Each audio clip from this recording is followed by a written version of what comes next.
Good morning, student. I am Gopi Kumar Srivastav. I have already completed 2 chapters of history, chapter 1, chapter 2, and now I am teaching you about ruling the countryside. In this chapter, I want to discuss about the British rule in our country. आप देख सकते हैं कि आपका यहाँ पे एक picture है जिसमें दिखाया गया है।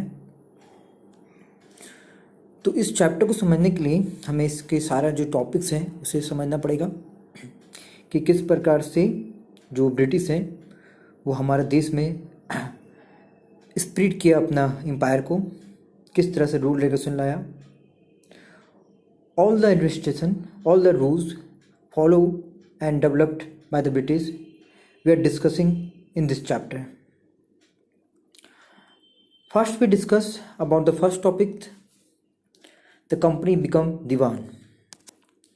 On 12 August 1765, the Mughal Emperor Shah Alam II of Bengal appointed the East India Company as the Diwan of Bengal. आप देख सकते हैं यहाँ पे जो मुग़ल एम्पायर हैं शाहजहाँ II बंगाल के, उन्होंने ईस्ट इंडिया कंपनी को बुलाया है ताकि ईस्ट इंडिया कंपनी को दीवान बनाया जाए। दीवान मतलब अधिकार दिया जाए बंगाल का देख रेख के लिए।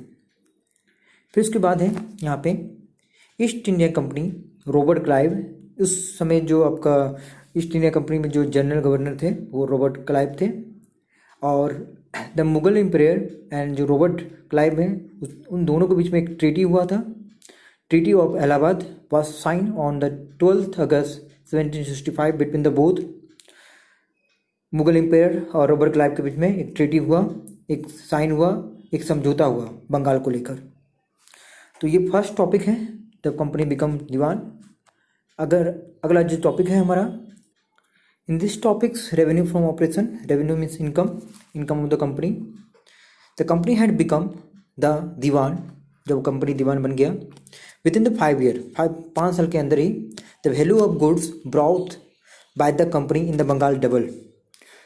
बंगाल में जो वैल्यू था गुड्स का, ठीक है, वो डबल हो चुका है क्योंकि अब बंगाल आपके कंपनी के हाथ में है। Earlier the company had purchase goods in India by importing gold and silver from the Britain.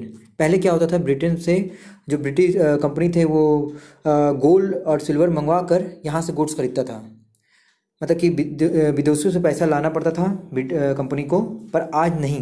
Now the revenue collected in the Bengal could finance the purchase of the goods for export. अब क्या हुआ है कि अब बंगाल से उसे इतना income हो जाता है कंपनी को दीवान बनने के बाद कि वो यहाँ से ही जितना भी गुड्स है वो खरीद सकता है और एक्सपोर्ट भी कर सकता है, बेच भी सकता है, मतलब उसे ब्रिटेन से गोल्ड और सिल्वर मंगवाने की जरूरत नहीं है। The Bengal economy was facing a deep crisis. Artisans were deserting village since they were being forced to sell their goods to the company.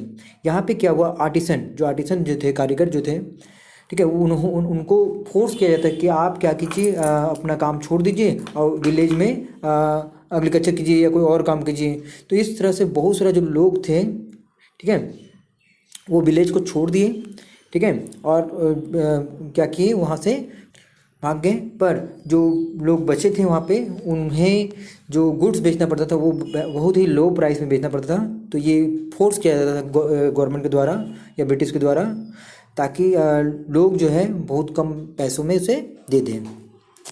Peasant were unable to pay the due that were being demanded from them and agriculture cultivation, so sign of claps.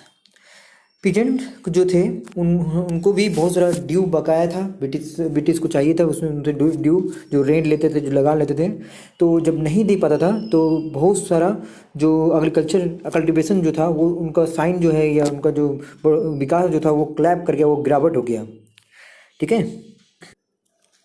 Then in 1717 the terrible famines kill 10 million peoples in the Bengal.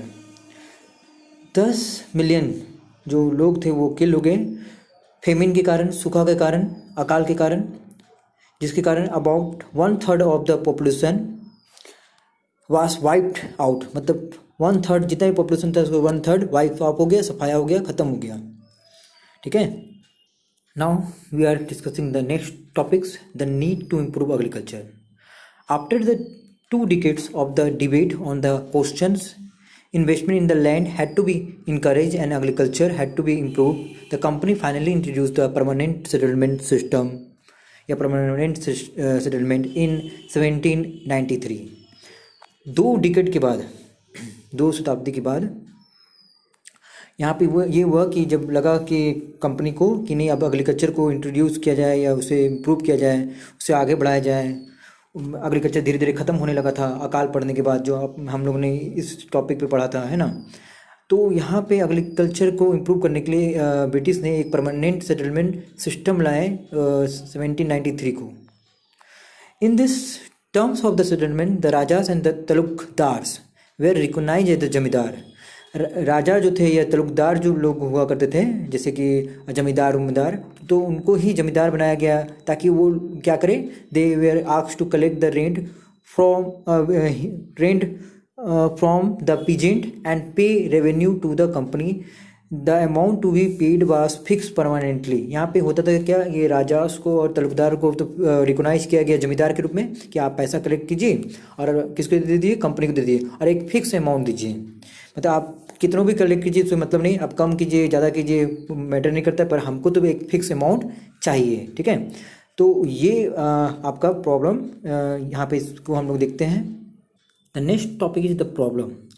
अब यहाँ पे problem एक और आ गया, देखते हैं हम लोग। The company officials soon discover that the zamindari were in fact not investing in the zamindars were not in fact investing in the improvement of land. Company को ऐसा लगा कि जमींदार जो है लैंड को या एग्रीकल्चर सेक्टर को या कल्टीवेशन को इम्प्रूव नहीं कर पा रहे हैं। The revenue that had been fix was so high that the zamindar found it difficult to pay. Revenue जो है, जो लैंड पे जो रेवेन्यू लगाया था ब्रिटिश ने, वो बहुत ज़्यादा हाई है, इसीलिए आपका जो जमींदार है वो उसे भर नहीं पा रहा है। Anyone who fail to pay the revenue lost his जमींदारी। अगर कोई भी जमींदार इस रेवेन्यू को दे नहीं पा रहा है या किसानों से कलेक्ट नहीं कर पा रहा है तो वो अपना जमींदारी खो देता है, वो अपना अधिकार खो देता है। And sold of its zamindari by the auction. और उसका जमींदारी का जो राइट है वो नीलामी के द्वारा या ऑक्शन के द्वारा किसी और को दे दिया जाता है ताकि कोई और पैसा को कलेक्ट करें।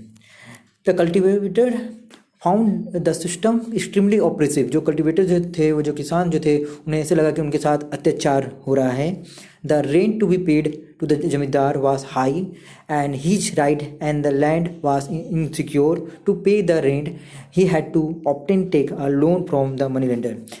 जमींदार के साथ अलग प्रॉब्लम था, कल्टीवेटर के साथ अलग प्रॉब्लम था। कल्टीवेटर को ऐसा लगता था कि ये बहुत ही गलत हो रहा है और जो जमींदार उनसे जो रेंट मांग रहे हैं वो बहुत ज़्यादा है, और साथ ही जो लैंड का जो सिस्टम है वो भी इनसिक्योर है, मतलब उनसे कभी भी वो लैंड छीना जाता है। तो रेंट को पे करने के लिए कभी कल जो आपका जो किसान हुआ करता था उन्हें मनी लेंडर से पैसा लेने के बाद चुकाना पड़ता था रेंट। तो ये एक बहुत ही प्रॉब्लम था। तो हम लोग डिस्कस कर चुके हैं ruling the countryside, the company become diwan. दीवान के बाद ही सारा प्रॉब्लम स्टार्ट हुआ है। फिर रेवेन्यू फ्रॉम द कंपनी हम लोग देखे हैं कि कंपनी कैसे रेवेन्यू कमाता है ना। उसके बाद हम लोग आए थे need to improve the agriculture sector, और उसके बाद कि एग्रीकल्चर सेक्टर को इम्प्रूव करने के बाद द लास्ट पॉइंट है द प्रॉब्लम। तो इसके बाद भी बहुत सारा पॉइंट है जो मैं अगले वीडियो में डिस्कस करने वाला हूँ। ठीक है, थैंक यू।